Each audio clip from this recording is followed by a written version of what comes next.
The following is a production of DallasCowboys.com and the Dallas Cowboys Football Club. How about them Cowboys? This is Mick Shots, streaming live on DallasCowboys.com and the official Dallas Cowboys app. Now, here are Bill Jones, Everson Walls, and Mickey Spagnola. And it is time for another edition of Mick Shots on a Thursday afternoon as the Cowboys. We heard from the coordinators today, and Mickey Spagnola has just returned from an exclusive sit-down with the man at the top of the coaching staff. Hot off the presses, baby. I cannot wait to hear what Mickey has to say. It was sort of like a fireside chat. Oh, isn't that cute? Isn't that cute? I bet you guys were so attentive sitting around the fire.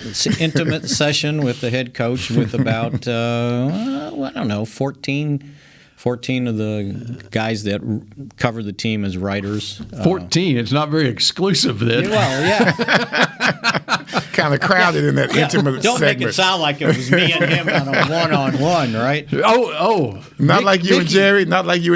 Mickey will get his one-on-one with the coach, just like he got his one-on-one last week with the coach. That's right. Mickey, have you paid your fine yet? I have to address that with him yet. We're gonna. Did you hear about it? I did not. What we're happened? Gonna work on a reduction. So he used what we had done with the pregame show was the first segment would be with the head coach, right? Live on the set on the field before the game. Yeah.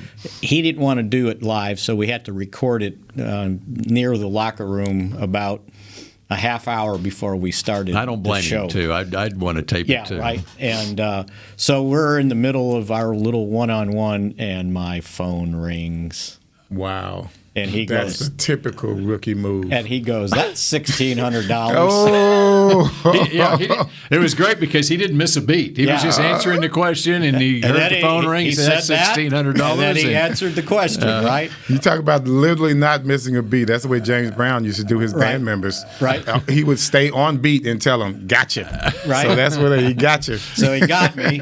So we had the session recorded, right? And then so we played it later in the pregame show, and we got the phone to go, right? And everybody got a good laugh out of it. So when we came back for the next segment, I had my wallet out, and I said, "Okay, I'm going to start paying it right now. I got a little money left over from the training camp." No, from the lawsuit from when you got hit on your bike. Man. Yeah, right. Yeah. So you made you made sure the phone was silenced before this quote unquote exclusive. It still interview. is, as a matter of fact. And I think you might have missed a few calls. I even turned off the vibration too, just to make sure. You might have missed right? a few calls, just trying to do the right thing. Yeah. Was there lemonades involved in this? Yeah. So anyway, but no, he was. You know what? He did this last year. Right after he got the job. It was like 2 weeks later. And then were COVID upstairs, hit. And then, it was before COVID hit, and he just kind of wanted to get to know the guys that he was going to be dealing with. So we all went up there, and everybody introduced themselves. Hi, I'm, and how long you covered the team, and of course, they went around the room. Yes, one by one, and got to me, and I go, well, I've been here forever, and whatever, and that was the last interaction. So this would have been the second or third week in January. Okay, that would have been the last interaction I had with him in person until 2 or 3 days before. No, it would have been the day before Thanksgiving when Marcus Paul passed away, and he happened to be in our end of the building, and we ran into each other. He was going to Rich Dalrymple's office, and it was like, I thought I'd go through the whole season without ever bumping into you again. And that was the only time. Yeah. So he decided, I guess, to do it again this year. And, just like Jason Garrett, these coaches have an image when they're in front of the camera, and an image they think they need to portray. And then when you get him in a setting like that, he's just a normal guy. He talked about his family, the kids starting school, today, and because he's got everybody back together now. Right. Because last year they didn't move down because they were in the middle of the school seaon. Wow. It's no different than at training camp in Austin when Jimmy would go across the street. Right. Or that time, and I think it was, so it would have been Jimmy, and we got to know him because we got to go into his office, the 3 beat writers, right? And just that was our one session a week. So we got to know him, and I knew him when he was at Oklahoma State. But in '93, so his guys left. Wannstedt got the head coaching job with the Bears. Tony Wise went with him. Those were his guys, right? He'd go out and they'd have Heinekens and whatever. So he had Rich. He said, you know what, we need to get together with the guys, get about 8 or 10 of them. So he got a bunch of us, and we went to one of the Mexican restaurants in Austin, across the street from St. Edward. No. Okay. This one was the one closer downtown. It was a high-rise Mexican restaurant. It was like 2 floors, right? Yeah, that's high-rise. So yeah, right. so we're on this big table, and he just wants to shoot the S, and the mariachi band's playing. And we can't hear each other, right? So Jimmy goes, wait a minute. Oh, Lord. Let me take care of this. So he goes up to the mariachi band, hands him a $100 bill, and says, just don't play away. For an hour. Just stay away. Just don't play for an hour. I'm paying you not to play, yes.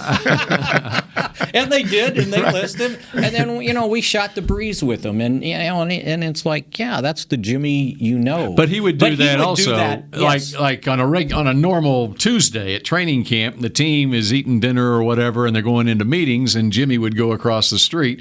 There was a Mexican food restaurant or something across the street. Talking. And he'd just drink Heinekens for an hour or so, but the point is, if these writers are going to be the ones who are critiquing you and they're a lot less critical of you if you befriend them. So is this the practice of every NFL coach? Just the ones that come to Dallas? Did McCarthy do this when he was in Green Bay? I don't know that, but I was told, like in that January meeting last year, he was just a guy. He was a guy from Pittsburgh, right? And afterwards, somebody asked me how did it go, and I said, this was really good. And I said, he's very forthcoming, and it was one of the PR guys, and they said, I talked to somebody in Green Bay, and he goes, once the season starts, he ain't changes. That's right. He ain't that. See, and that's what. But that's it's not their obligation to tell us everything, right? But at the same time, you just talked about the different personas. Yeah. And he just has to carry on that persona Exactly. with you guys because he wants to keep you at bay just a little bit. I'm sure that doesn't work all the time. He has to come on a certain way with his players. It's just the way it is. You can be nice to him all you want, but then there's going to be times when you got to make that speech. Right. Like the speech he made in training camp. There are times when, all BS aside, none of this on the film, none of these hand games and things of that nature.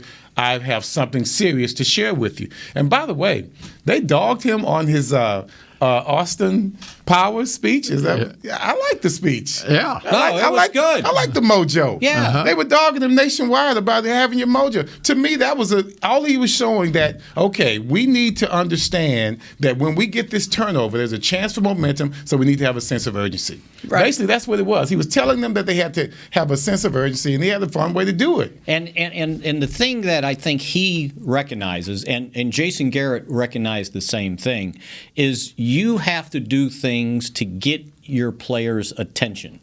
Because meetings after, and it's like, we got to listen to this Same again. old monotonous so you got to do something to grab their attention right off the start. We spoke with John Fossil today, one of the coordinators, and of course they asked him about Hard Knocks and the vasectomy. I was going to bring that up. Yeah, and everybody waited to the end, and they asked him about it, and he told basically an interesting story. He said, we had a 45-minute meeting, and it was the rookies, and he said we never talked about football.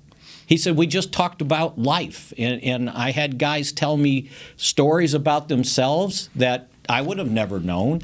And he said one thing led to another, and they knew something. I said something about how I had my third child, and he goes, all of a sudden we got onto that subject, and those guys started asking questions because they don't know anything about. That reminds you how young these guys are, right? I guess we were all young that and it reminds you that he's just like his dad, by the way. Really? He's just like, his dad would come with silly stories. And he said, so they got into the deal, and he started answering questions, and then he realized, Hard Knocks is rolling here. And so they came to him and said, hey, Coach, is this okay? Right. And he says, I'll check on that. So he said he talked to his wife, right? And I guess she was like, we've been through this before, and you've talked about it. She goes, we're an open book. Go with it, right? Let them know. It's already been made public anyway. I'm sure they had done previous interviews about it or made statements. So about that was sort of his way to get those guys' attention to listen to him. So maybe the next meeting they're going to talk football, but they're going, okay, Coach is kind of like us. He's just human, right? And I think that the head coaches have to work hard on that. Think about Rod Marinelli.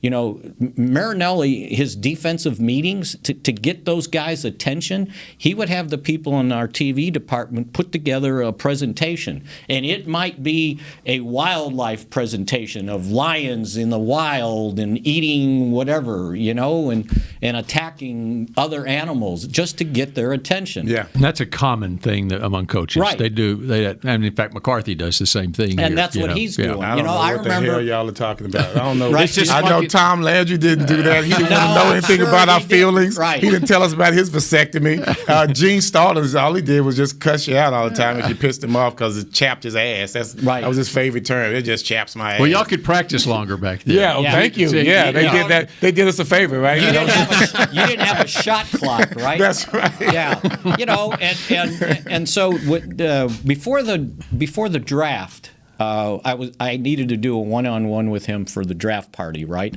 But they were busy putting together their presentation to the team, right? Because after the draft they needed to have their meeting, and they were working on what they were going to do, and it was some wild stuff too. But it was sort of like what you just said about how he got the attention of those guys with the Mojo movement. Mm-hmm. Just to get these young guys' attention. Jason used to work on that hard. And he said one of the things they've done. This is new stuff. They have I've never. They would have a brotherhood, and everybody would get up and tell a story about themselves that no one would know. Jason used to do that when he had that high school, the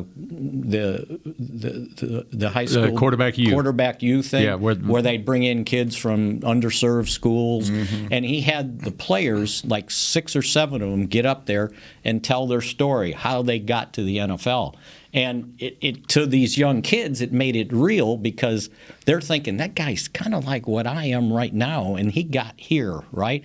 And there were some amazing stories that we didn't know about people. And so, again, you've got to be in command. You're the guy in charge. You might have to fire somebody, right? But you got to have them know you're human. I'm trying to picture Belichick or Parcells doing the same thing. Doing this kind of stuff. I just can't see that, man. Yeah. And I love it, though. But you know what? He might have changed because the times changed, because the kids are different. And that's what I was going to say. That's what I was going to Who's that? Saban does it. Okay. Wow, really? Yeah. I mean, Saban does that kind of stuff. And he has a lot of guest speakers that come in. He's connected to old school coaches. Yeah, right. And I think a lot of the stuff, especially guest speakers, like he had Ernie Johnson. It went viral just recently. Ernie Johnson from TNT went and talked to their team. It was great. Man, you can find that. He's so cool. Find that on social media. It's a 5-minute talk that they've edited down, and it is really inspiring. And then I can't remember. He had someone else come in this week. I mean, in their preseason workouts and stuff. And it just kind of breaks it up when you're not hearing the same voice all the time. The only thing that Tom Landry did to change it up, I think it was, you weren't even there yet. I don't think. It's around 1983 or 4. Yeah, he brings in an aerobics teacher in minicamp. And instead of us going through that boring 3-day, well, we called it minicamp at that time. Now it's OTAs. They do yoga now. Yeah, they do. But this was when the lady looked like Jane Fonda. She had the stuff on. So this is how far back we're talking. They brought out a huge stage on the practice field. And, we're out there acting silly. We're glad we're not going to practice. So they start doing the dancing. They're cute little girls. And so guys start flirting, and they start acting silly. Those girls went on for an hour and a half. Really? It wasn't funny after like the 30 minutes. So Right. It wasn't funny no more. Right. So Tom was over there, he's just watching. And he didn't like how we were making those remarks early on. And then all of a sudden, with about an hour gone, we were like, hey, man, I'm done. We can't even get up off the ground. We can't get off the grass. And these girls are still going. They're just out there just bouncing around. And it's hot as hell outside. And they are moving. And for an hour and a half, the last 30 minutes, I think all of us were just laying flat on the grass. That was the only breakup in monotony. So it wasn't about what we were about. At that time, no coaches wanted to know your feelings. Yeah, that's just the way it was. And so I greet this change. I like this change. I welcome it. I think it's needed. Back on the mojo moment, I like the mojo moment in the practice though, because when you think back at last season, especially early in the season, how many momentum change moments came, and that was kind of what they're getting at. Is okay, they're off doing individual drills or whatever, and then they come on the speaker and it's a mojo moment, and now it's usually like a red zone goal line situation, and now you got to be able to execute like right now. And you got to remember what you're supposed to do in that instant. So that mojo moment is a trigger. It gets their attention real quick. That's right. Because usually when it applies to the game situation. They change periods in practice, then they know what's coming up next. And we just kind of, we meander over there, right? We'll be over there in a minute. But mojo moment, everybody hustle up right now, urgency. And then when they take a break in practice, it's not break time. It's a 2-minute timeout. I like that. The first time I like that. They time it like a TV timeout. Exactly. I heard them say that TV timeout. The first time they did it in training, or the first time I realized what was going on, I was like, TV timeout. And I was standing close enough to where there was a group of players, and one guy goes, TV time out in practice? But it's smart. They had no idea that it was just break time. But think about it. It gets you in the mode as a player that, okay, it's a 3-minute TV timeout, whatever. That you know exactly what all you have time to do in a TV timeout now. If you've practiced it in practice. Yeah. And when you talk about the mojo moment, of course, we saw it as, okay, offense, get ready. But now defense also. Right. Yes. It's momentum changer as well against us. So can you turn that tide back again? Mm-hmm. So, the sense of urgency is a mindset. That's all football is about. That's what culture is about. It's a mindset. I was talking about how can we change things around here. No defensive lineman laying on the ground all the time. No linebackers getting cut off because your D linemen aren't holding anybody up. Now, all of a sudden, you've got this front seven that is totally changed. Not necessarily personnel, but just the way they're doing things. The aggressiveness that Dan Quinn is approaching the games with. This is the kind of stuff I'm getting excited about, because I saw some guys out there, you didn't even know their damn names before this game, and they're in the backfield making things happen. You got to be proud of that, as those players and, of course, this defense changing their whole style of play. They're changing the mindset. Yeah, and think about, saying about guys you didn't know were out there. Hard Knocks reveals a story about Ozur Kamara, right? The kid that was born in the Ivory Coast, and his family ends up moving to the States and goes to college at, Arizona, I think it was. He went to Kansas. Kansas, that's right. But they ended up in Phoenix, I think. Okay. Yeah, I know it's a long story. No, I'll let you finish the story. Yeah. But I'm sitting there when he got that sack late in the game. Exactly.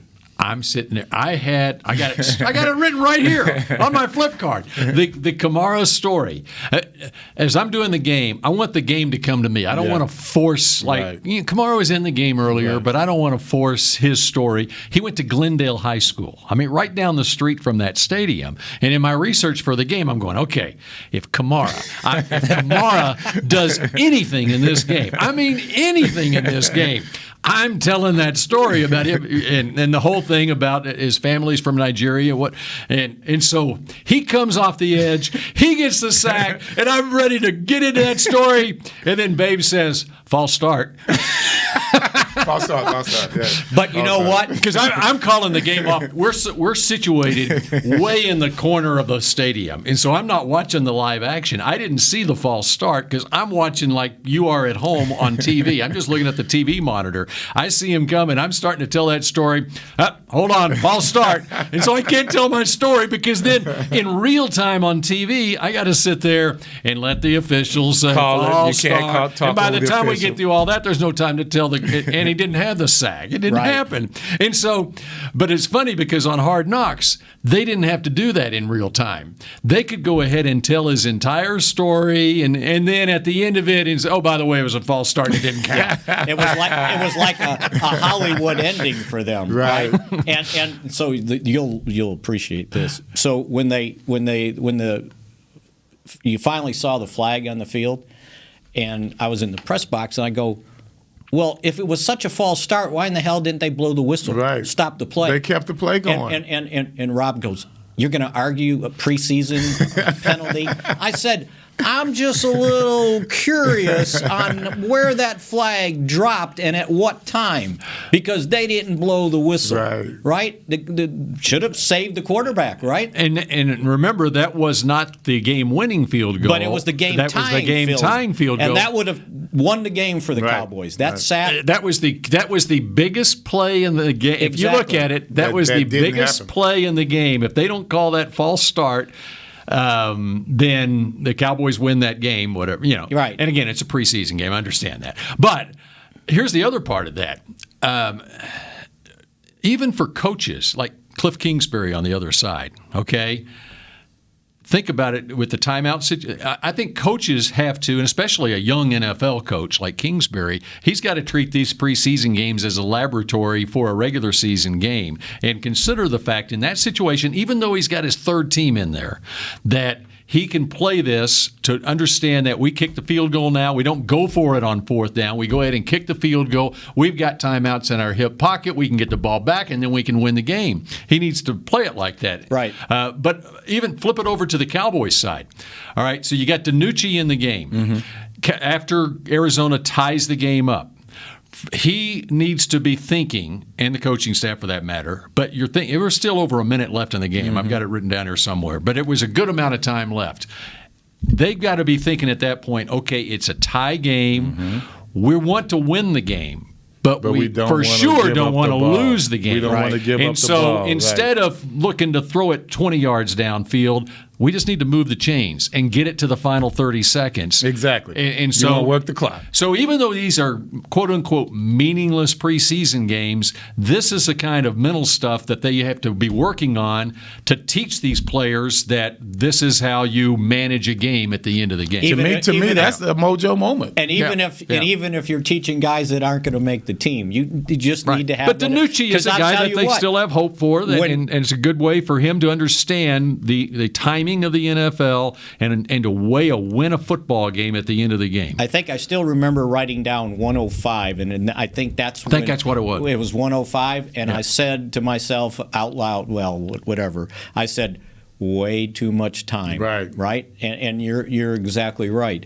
But from the Cowboys standpoint, I think from the coaching staff, from what I heard, they counted that sack to his credit. Okay. Because it didn't that. You know what the false start was? I went back and looked at it. It was almost like the guy in the slot took a deep breath. Like if you went like that, I mean, he did not move forward. His body just kind of relaxed backwards. And I did anybody I couldn't let see up on the offense? I couldn't see the all 22 because I couldn't see when the flag came out. Yeah. Because a lot of times these officials, sometimes they replay it in their mind. No, but you know what happened? I think the guy, the Cowboys slot corner and the safety pointed. Gotcha. Just like that. And the key on the sack is did Kamara was going up against it? He quit on the play. No, that's the whole play. He didn't see the flag played out. Right. So the offensive line. So I'm marking him down for a sack too. Right. You can put that down, but you absolutely. couldn't tell your story. That's all. Couldn't tell your story. But good for Hard Knocks because it was a good story, and I don't know that a lot of people. I didn't know about it. I didn't know about it either. And he was on the IR all last year with the Cowboys. See, this is the kind of thing I was talking about when they brought the Zoom to the draft. and you saw, the family, the parents, they're doing the best they can. Mm-hmm. You invite them into your home. The home doesn't look that great. You can tell they're struggling. You can tell they're, economically struggling. That's the kind of stuff you don't need to hear the story. Yeah. That's why I thought that was cool. You can see the story right there. Exactly. This kid is not dressed up in a suit. They didn't go, get some agent that fronted them some money for the brand new custom fit suit. These guys are sitting in their houses with their parents who have struggled their asses off to keep him where he is right now. And that's the reason he's there. To me, that had even more of an impact than to see the guys walk out there and be paraded down the And I loved at Hard Knocks showing the family, and I guess maybe his sister talking to the mom, saying, "Look, she can't take the smile off her face as she's watching them play." And that almost, what you just said about zooming in, it's almost reminiscent of the first time Jerry and Jimmy allowed, I think it was ESPN, into the draft room, right? Into the war room. Right. And you got to actually see kind of, they didn't reveal anything intimately that would hurt the team, but you got to see kind of the operation. It was eye-opening. No, right? it was eye-opening because no one has any idea. Somebody what asked goes on me in that. one day, "You been in the war room?" I said they would have shot me if I walked in the war room, right? And here they are. They would have had your hide hanging on the wall. Yeah, and here they Mickey are. pelt. They have a Mickey's because pelt. back at the ranch they had that scouting room, right? And they had their big board up there. So not only did they have a big board for the draft choices, they had their big board for their players, like which players were in what order at what position, right? And that was protected like Fort Knox. Well, they might have up there who's trade bait, right? So think about that. That'd be all revealed. You don't want to see. They know, and then all of a sudden they're letting the camera in there because they used to have. There was and I want to. It wasn't obvious, but it was an armed guard standing out that out that scouting department. And you got to know that all the other teams around the NFL were thinking, "Man, Jerry's blowing it again," because he came in with some innovative things that at the time people were thinking, "Man, these guys, they're not going to last. Yeah, this is not going to last." And now look at it; it's the norm. Here it is. You hadn't made the playoffs in so many years, but yet your team increases in value to where it's the most, most powerful team in the world, most powerful sports team in the world. So, and it kind of brought a new look at the NFL. It brought a new look. You got to touch the people, which some other leagues were late at trying to figure that out. The first owner I thought did that was the one with the Broncos. He kind of brought a different feel to the game, Bolin, and Jerry came right after that. Everson, if I said the words Lirum Hairulahu, what would you think? I would think you're having a stroke. Darn it! I wanted when we come back, show how much I knew. When we come back in a moment, we will Lirum Hairulahu. See there? What did I tell you? Smarty. He's having a stroke right now, everybody. Oh, honey, man. Big news. Gary, are you okay? Oh, I'm not Gary anymore. I'm Jackie Flash. What? See, I want the latest smartphone, but the best deals are only for new customers. So, to get a new customer deal, I changed my name to Jackie Flash. Okay, but the best smartphone deals at AT&T are for everyone, new and existing customers. That's huge. Then guess who's getting a deal? Is it Jackie Flash? Jackie Flash. It's not complicated. At AT&T, our best smartphone deals are for everyone. Restrictions apply. Visit att.com for details. The Cowboys way, where 16 Hall of Famers and 5 championships shows us what success looks like. Where turkey is always the second best part of Thanksgiving Day. Where we are all defined by one single thing, the star. Where we as fans know it's our job to keep the tradition going. Bank of America is proud to be the official bank of the Dallas Cowboys and to support the quest of living life the Cowboys way. Copyright 2020, Bank of America Corporation. Hey, Cowboys fans, ready to spice up your next watch party? Bring Yo Quiero guacamole and be the game day hero. Yo Quiero means I want, and we know you want great, fresh-tasting, ready-to-serve guacamole for your home gating and tailgating events. Made with real avocados and the perfect blend of spices, it will be the star of any party. You can find us at your local Albertsons or Tom Thumb in the deli section. If you can't find it, talk to your store manager and tell them, yo quiero guacamole. It's game day. You know what that means. First, kebab prep. Steak, pepper, onion, steak, pepper, onion. Next, a counterclockwise lap around the room. Now the lucky grease-stained jersey goes on. And lastly, the dance. You know the one. This is a game day ritual no matter where you are. Whether you're traveling to the game or watching from your favorite vacation spot, book a place to stay on Hotels.com and keep the tradition alive and well. Hotels.com, proud partner of the Dallas Cowboys. Back to Mick Shots. Get breakdowns of each position, battles to watch, scouting reports for every player, and more with the official 2021 Dallas Cowboys Star Magazine Training Camp Preview. Get your digital copy today for only $4.95 at dallascowboys.com/star.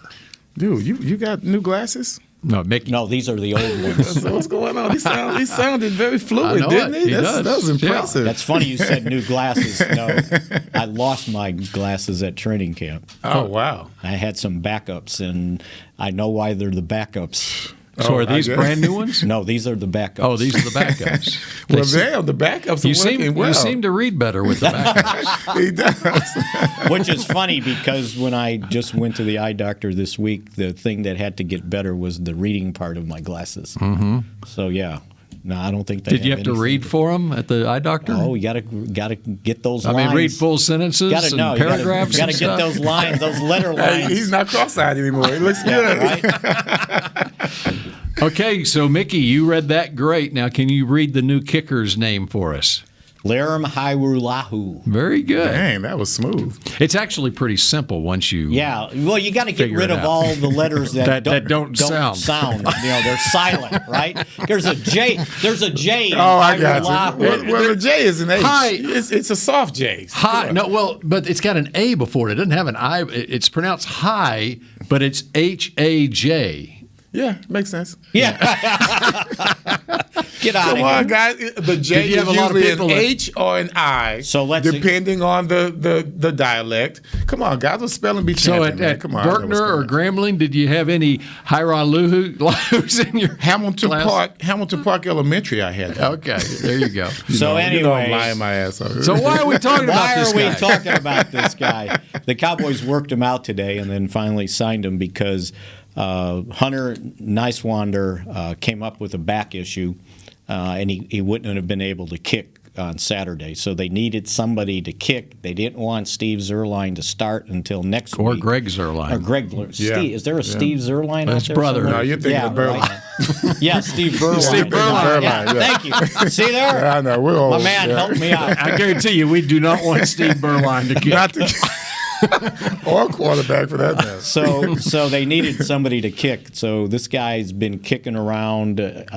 He was in the Rams had him, and then I think it was the Rams had him last, and he got beat out by Sloman last year for the kicking job, and then he kicked in some spring league.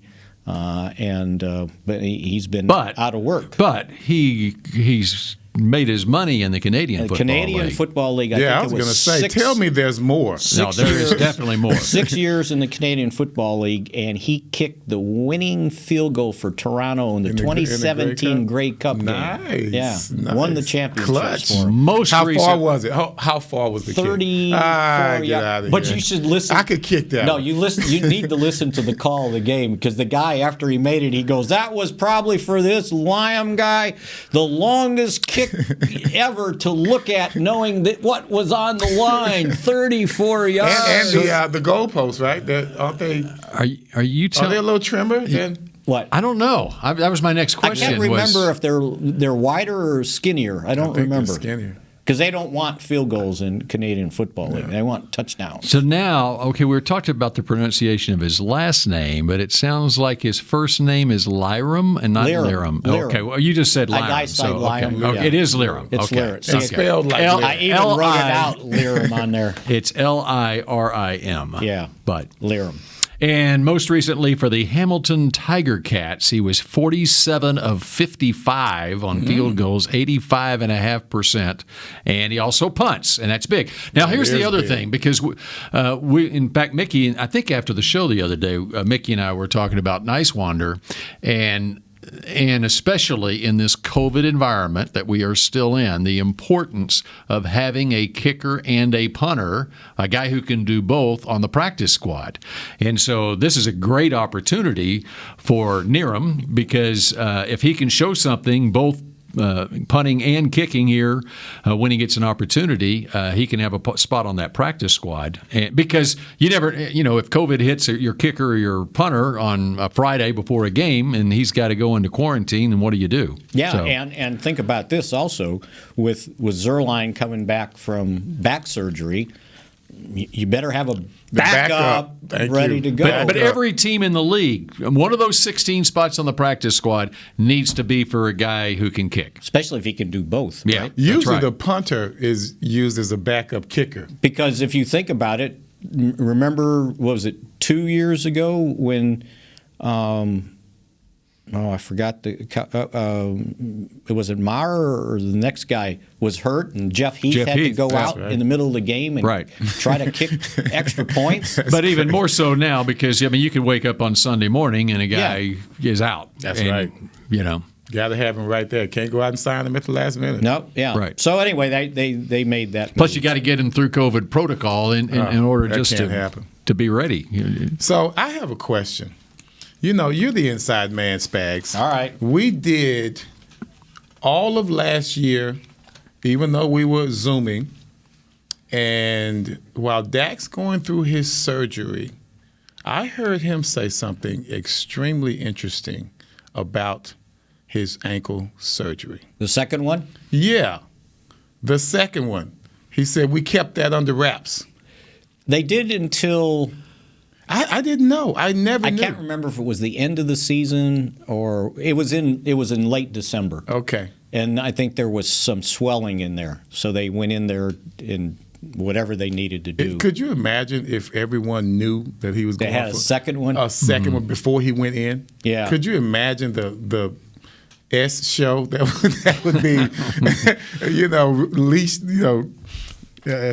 let out around here? It would be crazy. Yeah. It would have been crazy. If I would have known that, I would have been extremely concerned about that. And it was more of a kind of a cleanup thing. But you wouldn't be able to convince anyone that's exactly what happened. But that's what happened, and it was something that I think needed to be taken care of. Yeah, wasn't it something that they thought they might have to do anyway? And we'll just see where you are at that point. Yes, and sure enough, exactly. he was at that point where they needed to go ahead and do it. In a timely fashion, too, because, of course, that means that he had time to heal. But again, it pushed back his rehab, right? And that's what I think he was time to heal by March. He was very get cheeky. That contract done. He was very cheeky on that first show. It was just, we talked about it Tuesday, but he was so cheeky on that first show. And as you think about it, sometimes you have to save the players from themselves. Yeah. Because he's out there, he's really fussing and just, whining really about not getting enough reps, Then all of a sudden he goes out there like, and he feels it. Like, okay, what's going on? Oh, he can't follow through. It hurts. Well, yeah, it hurts because you've been throwing like a madman. For, I don't know. Well, he's probably throwing in the hospital. Come on. Well, you heard him. He was sitting on a chair throwing when he couldn't stand up. Yeah. Yet. So, but it was one throw that ended up doing. And speaking of Dak, so he's not playing on Saturday. He didn't do anything to suggest he would in practice yesterday. It was a really good practice, but he did everything until they started doing team stuff, competitive stuff, and they said, nah. If they were playing Sunday, he'd be ready to go. Yeah. Now they just don't want the risk to play in a preseason game, and Mike had previously said if he doesn't play in the third one, he's not playing in the fourth one because that's for the young guys. So he's not playing Saturday, so he's basically going to go out there, and the first time in a game since October 11th is going to be against the world champion Tampa Bay Buccaneers. Crazy. But also, and not just and I was going to say, and not just him, but that means the whole offense is not going to have a snap together until that first snap in Tampa. So we don't look forward to Tyron, right? Do we look forward to Martin? Do we look forward to Collins? Collins, maybe not now because he didn't finish practice yesterday. He had a little neck issue. So I would imagine they'll be very careful for that. That would concern me if Tyron was having the back neck issue. It was Lale. They might put those guys out there. Zach, they've really not messed around with because he didn't do any team stuff yesterday either. Tyron was out there, so they might put him like for a series or two just to give Garrett Gilbert a chance because teams just don't have enough backups on the offensive line. And I've said this forever. That's why these alternative leagues fail because there's not enough offensive linemen to go around. Tackles. And especially the tackles. And I know we want our linemen to be ready, otherwise our running backs don't have a chance. But, man, Zeke looks good. Yes. And he looks good, man. So what McCarthy was trying to impress on everybody was we've got to go through the practice process, and we got to trust the practice process, right? That they'll be ready, Dak will be ready, because that's how we're practicing, right? And so I got to the end of my column last night, and I was like, well, we're going to test the old adage that practice makes perfect. That's a good one. Hey, let me say something. I'm not sure that this is a good way to go. No, well, I'm really not sure about this. And this is old school talking. I know. And because I know I have to get out there and get my timing down. I remember I held out after 1985 season, so we're going into 86, and we played against the Giants first game like Sunday night, I think.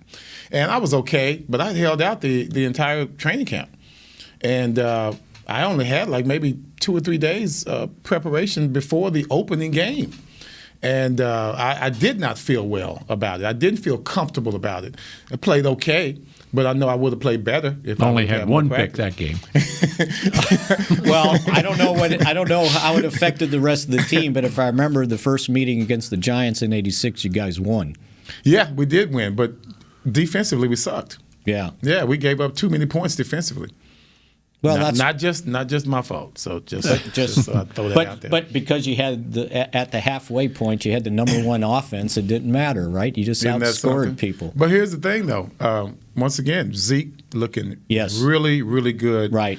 And those film clips on Hard Knocks are not deceptive. That he was been like that. You can't fake that for 3 weeks. Yeah, you can't fake that. And you also can't fake. I saw somebody say, "Oh, Zeke knew he's mic'd up. That's why he's acting that way." He's that goofy all the time, right? That's how he got in trouble being goofy. Yeah, that's right. Am I right? That's how he got in trouble in New Orleans being goofy. Somebody asked Malik Hooker because Hooker was from Ohio State, and I think he probably Zeke's senior year. That might have been his second year, and they asked him, was he? He goes, "Well, I'm sure he matured a little because, but he was that goofy back at Ohio State, kind of like a kid bouncing off the walls all the time, right?" But that's him, the deal about the powder and the hot dog and just being just goofy. The bicycles. Yeah. Wrapping the present. Wrapping presents. Oh, that was horrible. That reminded me of me on Christmas Eve. Looked like mine. Still. That's right. To your point on Zeke, when I got out to training camp and I saw him the first couple of practices, I said the exact same. I said, "Whoa, okay, he's good. He's good to go." He won't need a big hole. Let's get to just give him a sliver. Let's get him to September 9th.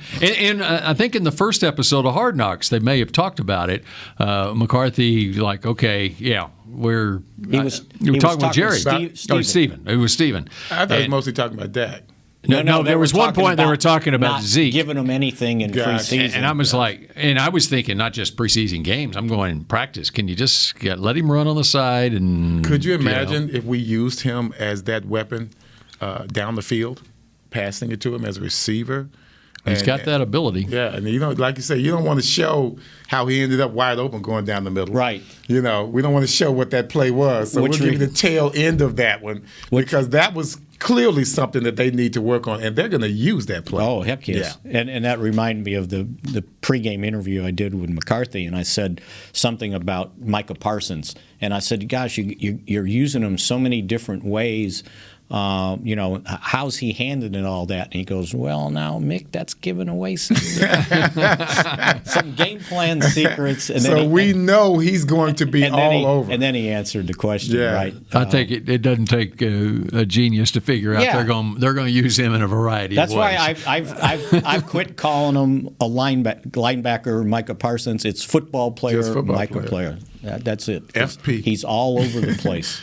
And good. He's handling, and that was one of the things Dan Quinn continues to point out, and he did it again today, about giving guys a heck of a lot to do, and then I find out what they can do and what they can't do. What they can retain. 'Cause shame on me if they can't do it, and I'm asking them to do it in a game. Ooh, what does that say about last year? Yeah, right? Because, we constantly saw the same thing week after week. So obviously no one was trying to realize what was being retained. Yeah. Okay, we got one more segment here on Mix Shots. We got 15 minutes left. All right. And so we need some questions that need to be answered on Saturday night and players that you have your eye on Saturday night when the Cowboys play the preseason home opener against the Houston Texans at AT&T Stadium. In a moment. At Smoothie King, we are blending goodness to fuel your greatness. Every blend is crafted to help you achieve your health and fitness goals. Smoothie King uses only whole fruits and organic veggies. You'll never find sugary syrups or artificial flavors, colors, or preservatives. And unlike some other smoothie places, there are 0 grams of added sugar in many of our blends. Smoothie King is proud to be the official smoothie of the Dallas Cowboys. Place your order in the app or online for pickup or delivery. Smoothie King, rule the day. Hey, Cowboys fans, ready to spice up your next watch party? Bring Yo Quiero guacamole and be the game day hero. Yo Quiero means I want, and we know you want great, fresh-tasting, ready-to-serve guacamole for your home gating and tailgating events. Made with real avocados and the perfect blend of spices, it will be the star of any party. You can find us at your local Albertsons or Tom Thumb in the deli section. If you can't find it, talk to your store manager and tell them, Yo Quiero guacamole. The Cowboys way, where 16 Hall of Famers and 5 championships shows us what success looks like. Where turkey is always the second best part of Thanksgiving Day. Where we are all defined by one single thing, the star. Where we as fans know it's our job to keep the tradition going. Bank of America is proud to be the official bank of the Dallas Cowboys and to support the quest of living life the Cowboys way. Copyright 2020, Bank of America Corporation. Hi, I'm Clint Tillison with United Ag and Turf. Before you can park yourself in front of the game, park yourself in a John Deere and power through your chores. Our Land Run package is a 1025R, 25 horsepower tractor with a loader, rotary cutter, and a box blade for $229 a month. And the price you see is the price you'll pay, no surprises. So don't miss another kickoff. Visit UnitedAgAndTurf.com. Offer ends February 1st, 2021. Restrictions apply. See dealer for details. Now let's get to work. Back to Mixed Shots. Does your Cowboys fandom go beyond the game? The NFL Fan of the Year contest is back, and we're relaunching the search for one extraordinary Cowboys fan who is a positive influence and inspires others through their love of the game. Nominate yourself or others for the chance to win a trip to Super Bowl 56 in Los Angeles. Nominate today at DallasCowboys.com/Fan of the Year. Final segment here of Mix Shots for this week is, we're going to make this the pregame show. This is the pregame show for Saturday night when the Houston Texans come to town. And give me a question that you would like to see answered on Saturday night. I would like to see answered with Neville Gallimore out 4 to 6 with a dislocated elbow, if they've got somebody to take that spot, because I think that is a huge vacancy at this point. Neville Gallimore was playing awfully well in his second year. So who's going to step up to take that 3 technique? The first guy they've been using is their third-round draft choice, Osa Odigizua. And they're pretty high on him. But again, now what can he do? And he'll be number 75 out there, so you'll be able to see him. He's going to take those reps with the first team. He played well. I thought he did, and so they're kind of high on him. They need him to come through. The other guy Dan Quinn mentioned, even though it's not the same position, is Quentin Bohanna, sixth rounder, right? Kentucky, and he's right? more, Yes. and he's more of a one technique. But as Quinn pointed out today, it's like, okay, we could put him at the one technique because Carlos Watkins has some ability to play the three.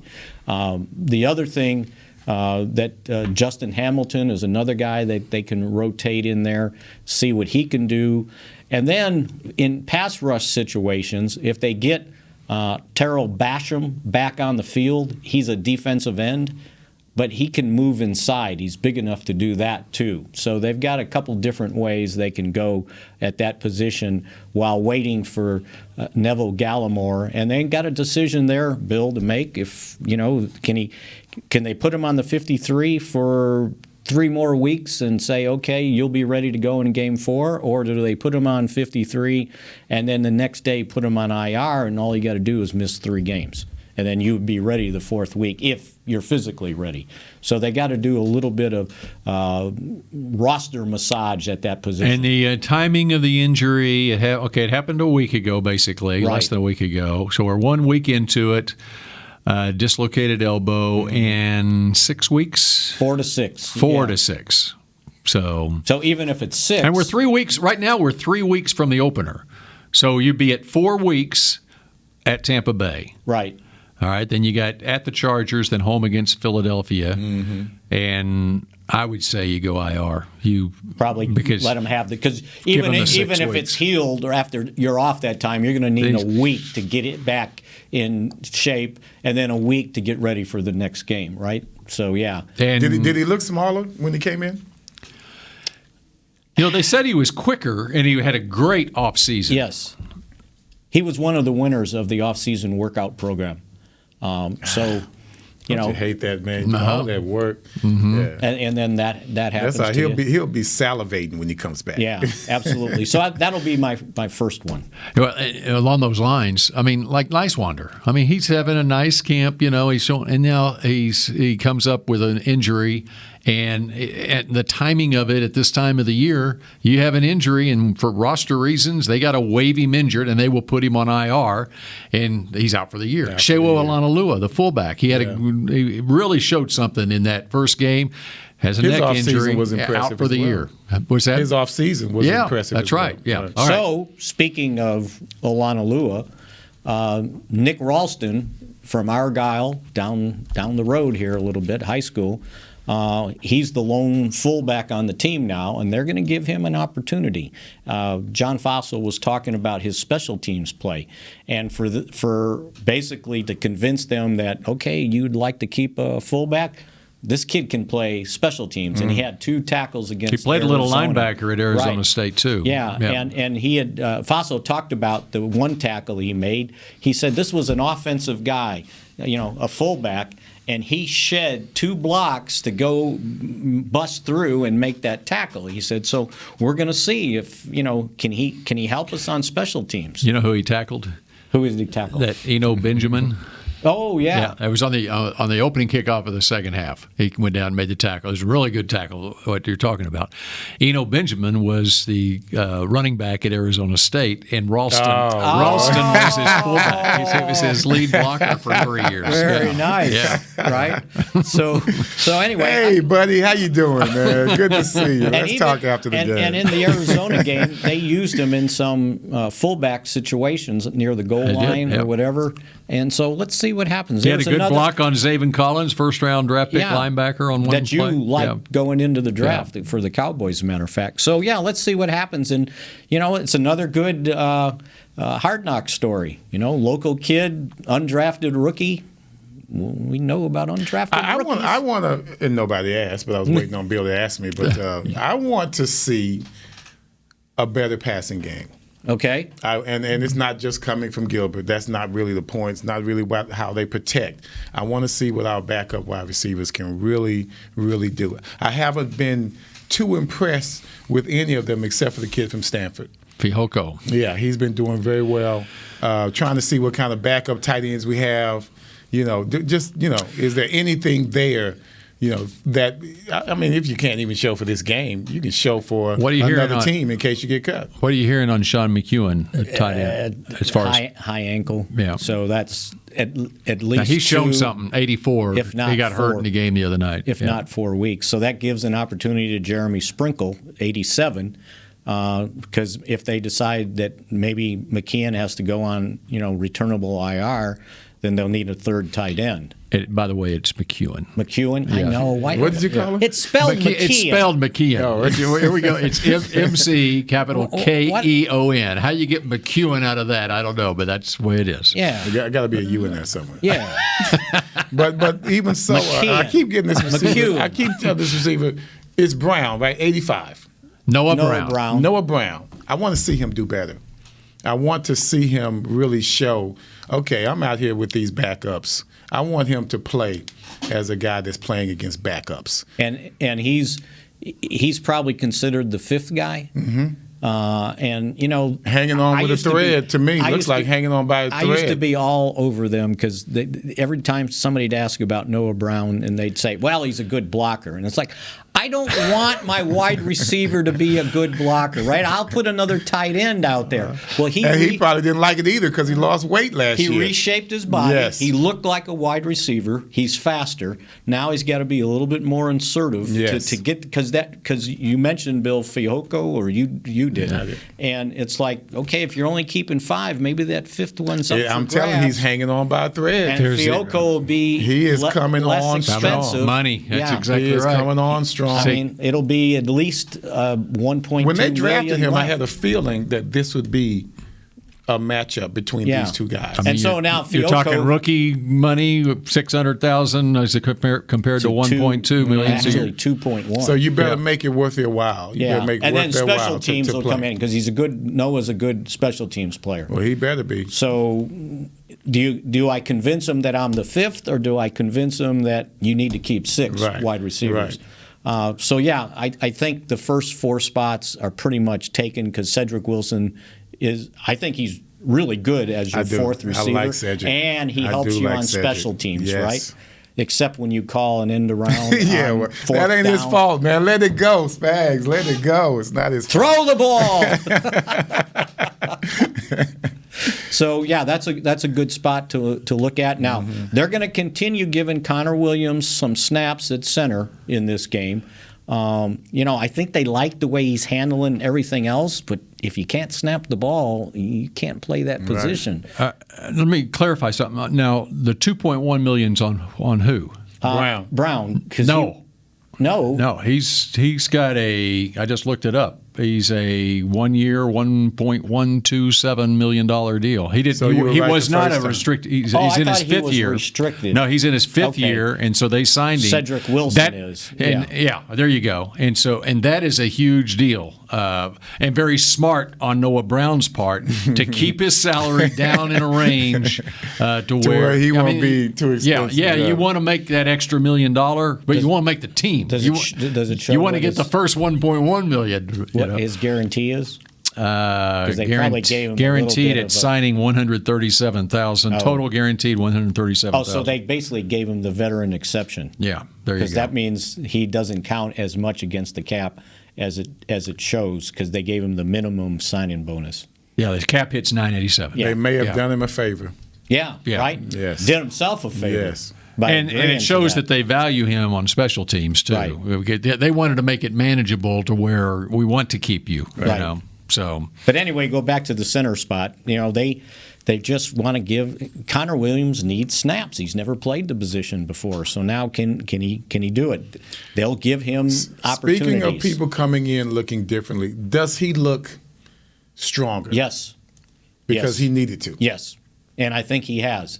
And I think it shows at his left guard spot, because people wanted to continue to say, well, there's competition for that starting spot. He's got that starting spot, and he's not competing with Biadasz for center. His only problem at center is he can't snap, right? Yeah, but that's a huge thing, right? It's not his position. That's like saying if he didn't have to snap, he could play center. Can we do like we did on the field and just hand the ball backwards like one-handed? So they're going to continue to try that because the alternatives on this roster I don't think are here. Farniak. Close. I got Fihoko. He's reading better, but boy, his enunciations are horrible. You read better. Just put it in front of him, man. You know what? And I think we talked about this at training camp. I think one of the reasons that they like the idea of Conor Williams playing center, if he could snap, is from a mental standpoint. Now in his 4th year in the league, he can make the calls and all that stuff. And so that's another reason why he was a good candidate for that spot. And he's been in the league, and he's been through it. McGovern just played a little bit last year, and that was really his first year to play. Well, not only does Conor Williams have to work on his strength, he's got to work on his footwork because you could just see it last year. He just didn't seem to be, first of all, strong enough to withstand the moves, and secondly, he just didn't seem to react well with his feet when the pressure became too much for him to bear. Because sometimes when it comes down to it, if you can work that footwork, that'll put you in position to where you don't have to worry about all the hand fighting as much. Right. Because you're already in position and you gain leverage on him. So that brings us to Ty Naseki as the backup swing tackle, the veteran guy who's 36. And I think he's got something to prove still. And so keep an eye on that because this last kind of week and a half of practice, when they went to the seconds, he had been at left tackle. Terrence Steele was at right tackle. Well, they flipped him. So I think they're trying to see, can Terrence Steele play left tackle? What was his grade? How did he grade out, Naseki? Oh, I don't know in the game how he graded out, but he was the one that caused problems at the goal line against Pittsburgh when they moved down there and there was a sack. Well, it was his guy, and the next play on 3rd down, it was his guy that caused Gilbert to have to throw the ball haphazardly. How long do you want Gilbert to play this week? I'd give him a half. A half. But that depends on who I've got on the offensive line, right? But you still got to give him a half. I can't send him out there reps. with all those he backups. hadn't played. I'd still give him a half. He hadn't played. I don't care who's on the line. I mean, seriously, I'd give him a half. Regardless. Outside of the game against Pittsburgh last year, he hasn't played since SMU, which is like a decade ago. Right. I mean, that was his first NFL start. Yeah, in the NFL, right? I mean, he played in other places in 10 years, right?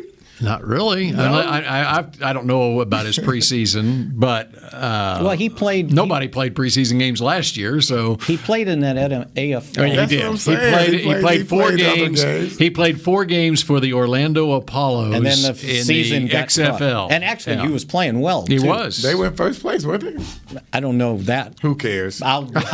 They won the championship. I'll go with you. They won the XFL. He was the MVP of the XFL. So there's some things that I for sure I'll be looking at. The other guy, Jabril Cox, because he's starting to get it. Their 4th-round pick, the linebacker from LSU. He's one of my favorites. He's starting to pick up the pace. So see, if he can move into some rotation with all those linebackers they're trying to get on the field in different ways. And then Malik Hooker, he's going to play. Now let's see how far along he is. Coming back from, that's two guys coming back from Achilles. First, I always said you did a good job. I already said that Tuesday. You did a great job. But no, you did a great job. Even with Babe being there. I don't know how you did that. So my question is, what did Babe have to say about DiNucci's performance? Because he was a bit critical during the game. Yeah, he and he was correct in some of his remarks. I haven't asked him about DiNucci, but I did talk to him today, and he thought Gilbert took a step back last week. I didn't think DiNucci made any ground. Yeah, I really did. Threw a touchdown pass.